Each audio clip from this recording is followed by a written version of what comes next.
Hello, আজকে আমি রান্না করব চিংড়ি মাছের মালাইকারি। তো আমি মাছগুলি কেটে নিচ্ছি, কেটে নিয়ে ধুয়ে ভালো করে পরিষ্কার করে নিয়েছি।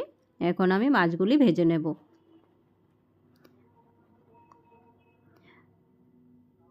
তো মাছগুলি লাল লাল করে ভেজে নিয়েছি। এখন মশলাটা দিয়ে দেব। তো মশলাটাও ভালো করে ভেজে নেব। আর আমার ছেলে চিংড়ি মাছ খেতে খুবই ভালোবাসে, ওর খুবই পছন্দের একটা মাছ চিংড়ি মাছ। তো তার জন্য আজকে আনা হয়েছে চিংড়ি মাছ। তো এখন আমি নারিকেলের দুধটা ঢেলে দিয়েছি। তো নারিকেলের দুধটা ফুটে আসলে আমি তাতে মাছগুলি ঢেলে দেব। তো এই যে মাছগুলি দিয়ে দিচ্ছি আমি।